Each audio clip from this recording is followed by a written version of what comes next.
Hey galerinha da Central do Enem, onde você aprende, apreende, compartilha conosco nossa corrente do conhecimento e do bem. Professor Léo na área novamente de muito bom grado. Não deixe de se inscrever no canal e deixar aquele like qualificado. E de compartilhar com todos que vão arrebentar no Enem e obter assim um excelente resultado. Hoje dando continuidade aqui à nossa playlist de Sociologia Clássica, vamos falar sobre o nosso segundo autor, um dos mais importantes, tido por muitos como o pai científico da sociologia, aquele que primeiro criou o método sociológico. Não por acaso, uma das suas obras mais conhecidas é justamente As Regras do Método Sociológico, que é o francês Émile Durkheim. É legal fazer o biquinho para falar o nome dele, beleza? Vamos ver alguns conceitos dele, principalmente o fato social, dado o nosso tempo, que é o conceito mais importante, para mim é um dos conceitos top 5 para você citar na sua redação. E falando em 5, vamos ver o que o Émile Durkheim tem a ver com o Maroon 5 e com o Wesley Safadão. Ao final desse vídeo, você terá a resposta dessa questão. Fique ligado com a gente e vamos nessa então. Alguns pontos aqui super relevantes acerca de nosso querido Émile Durkheim. Tá? Primeiro, ele é francês, né? Ele nasceu em 1859 e morreu em 1917. Ele nasceu na região de Épinay, da França. Tá? Suas principais influências metodológicas é o positivismo, o funcionalismo, o organicismo, né, que eu falei para vocês lá no vídeo do Comte, que é enxergar a sociedade como um organismo, e o evolucionismo, embora ele seja realmente lembrado e mais marcado pelo positivismo, que nós vimos muito na aula passada, e pelo funcionalismo, ou seja, todos os elementos que existem na sociedade têm que fazer a sociedade funcionar de forma coesa, porque qual foi a questão central da sociologia do Émile Durkheim? O que mantém a ordem social?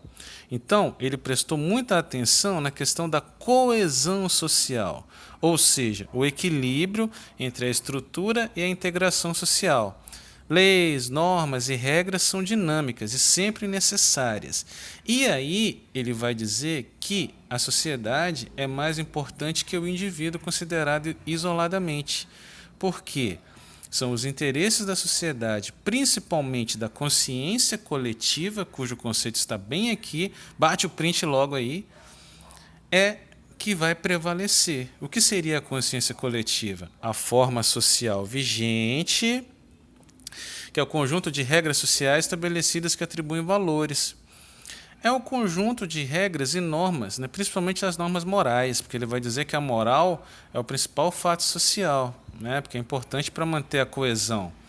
Então, o Durkheim, nesse sentido, ele segue um pouco a pegada do Comte, né, de enxergar que a sociedade, os indivíduos, eles têm que interagir para se integrarem ao corpo social de maneira saudável, para que esse organismo do organicismo seja um organismo saudável, beleza? E qual é o principal conceito e elemento da e objeto de estudo da sociologia de Émile Durkheim? É o fato social. Tá? Vou falar dele daqui um pouquinho para a gente ter um espaço só para ele aparecer aqui. Importante citar ainda nesse momento que seu método enfoca a neutralidade e objetividade. O fato social deve ser tratado como coisa, e muito importante, isso foi uma questão do Enem 2016, a questão 20 da prova azul e a questão 40 da prova rosa, se não me engano, cuja resposta era justamente essa aí. O fato social deve ser tratado e analisado com neutralidade e objetividade. Lembra que isso é uma regra que vem do positivismo, que o Comte tirou esse método das ciências naturais, principalmente da física, da química e da biologia, beleza? O que é importante aqui também, galerinha, que é um esqueminha, né, que mostra que a consciência coletiva, tá? O que a média das pessoas de uma sociedade pensa acaba estabelecendo o quê? A forma de pensar, de sentir e de agir, que são coletivos, que é justamente o que é o fato social. Então, tudo aquilo que é comum, a maioria, tudo aquilo que é aprendido através de educações, das instituições sociais, que a gente vai ter um momento para falar só das instituições sociais, mas a gente tem lá a família, a educação, agindo por meio da escola, a religião, agindo por meio das igrejas, e o Estado, acabam fazendo o quê? Acabam coagindo o indivíduo, acabam influenciando a maneira como esse indivíduo vai agir, pensar e sentir dentro de uma sociedade. Beleza? Tudo tranquilo aí? Bugou? Bugou? Não, né? Então vamos lá. Segura aí o number 5. Daqui a pouco a gente vai falar do Maroon 5. Tá tudo ligado aqui. Então, galera, esse é o conceito. Tá? Um conceito top 5 para você usar na sua redação também. Eu sempre defendo isso, né? A galera sempre tem usado também. O que é o fato social? São maneiras coletivas de sentir, de pensar e de agir. Tá? Para ser considerado fato social, essa maneira coletiva de agir, de pensar e de sentir, tem que ter as 3 características que eu chamo de COGEX. Tá? Elas têm que ser coercitivas, têm que possuir coercitividade, ou seja, ter meios para coagir, para pressionar, de maneira explícita ou implícita, de maneira formal ou de maneira tácita, beleza? Elas têm que ser externas, ou seja, elas existem independente da vontade individual. O fato social não é interno, ele não foi criado por você. Exemplo, goste ou não, os estudantes devem ir à escola, devem estudar. Tá? Por quê? É o fato social. Ele existe independente da sua vontade individual. E ele é comum à maioria de todos. A maioria ou a todos. Beleza? Então ele é coercitivo, ou seja, ele possui o condão, ele pode te obrigar a fazer algo de maneira direta ou de maneira indireta. Ele é externo, ele exige fora de você e ele é geral. Ele abarca quase todos, beleza? Então o que é o fato social? Formas de agir, de pensar e de sentir que são coercitivos. Aqui está até bem explicadinho também, olha. Aparece como força que os fatos exercem sobre os indivíduos. Apresenta sobre formas de sanções, pressões sociais ou punições legais ou morais. Ele é externo, é exterior aos indivíduos, possui independência das vontades isoladas, assim como regras, leis e normas, e é geral. Tudo aquilo que é repetido em todos os indivíduos, que é comum a uma coletividade. Vou te dar um exemplo aqui. Por exemplo, o uso da tecnologia para estudar para o vestibular. Por exemplo, você que está vendo esse vídeo aqui no YouTube, estamos num contexto de pandemia. Então, o seu estudo adquiriu uma nova característica.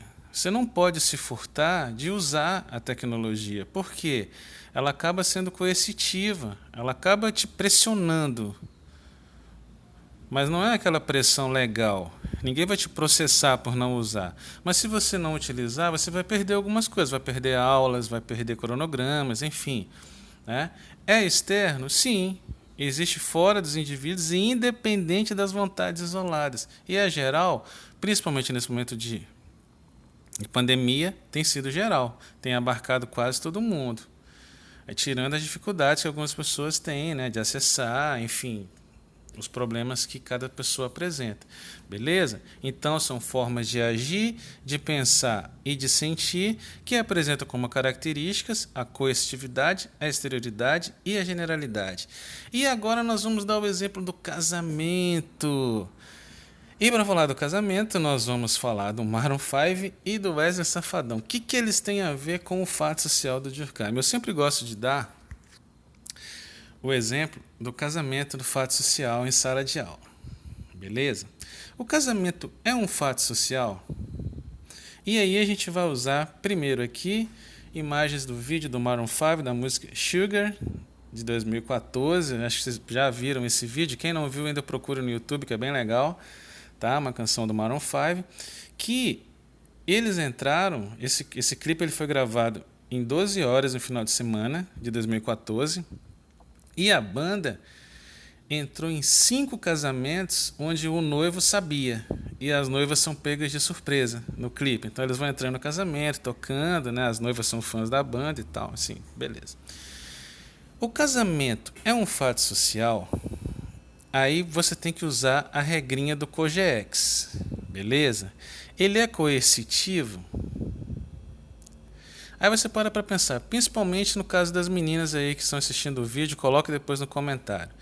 Será que a nossa sociedade, de certa forma, ela exerce uma pressão para que as pessoas, principalmente as mulheres, se casem? E principalmente em determinadas faixas etárias?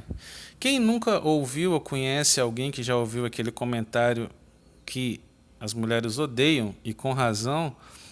Ah, vai ficar para titia. As próprias famílias tendem a reproduzir esse tipo de comportamento, não é verdade? De falar. Então, ele existe uma pressão. Então, ele é coercitivo. Ele é externo? Ele existe fora dos indivíduos, independente da vontade dos indivíduos? Sim. Eu posso ser totalmente contrário ao casamento, a minha vontade contrária não vai impedir que casamentos sejam realizados. E ele é geral? Sim. Em alguns países, por exemplo, cada vez ele está se tornando mais geral, né? Que novos grupos aí com a questão da inclusão e das discussões de gênero, né? Mais grupos têm conseguido aí o direito, inclusive legal, de se casar e tudo mais. Então, o Maroon 5 entra nessa seara. E para a gente terminar, vamos falar sobre o videoclipe do El Safadão, que eu acho que resume muito bem a maneira como muita gente na sociedade brasileira encara o casamento, tá? É o clipe de 2017, do Maroon 5 de 2014, do El Safadão de 2017, da música Sonhei que Tava Me Casando. Eu sei que você já viu essa música, tá? Tipo, lá nesse clipe e tal, ele sonha que vai se casar, e não sei o que e tal, e aí, tipo, ele acorda e vê que ele tava meio tendo, tipo, um pesadelo, né? Porque o casamento, aí entra a questão da coercitividade também, né? Muitas pessoas se veem obrigadas a casar e essa coerção acaba indo de encontro àquela suposta liberdade que as pessoas solteiras possuem. Tanto que ele termina, ou melhor, na música tem uma parte que ele fala, né? Sonhei que estava me casando, acordei no desespero, porque a vida de casado só perde para de solteiro. Grande poesia do El Safadão. Tá? Dessa maneira, vamos terminando esse encontro então. Muito obrigado pela atenção, de coração. Estamos todos juntos na Central do Enem, pois a vitória é tua e ela certamente vem. Muito obrigado.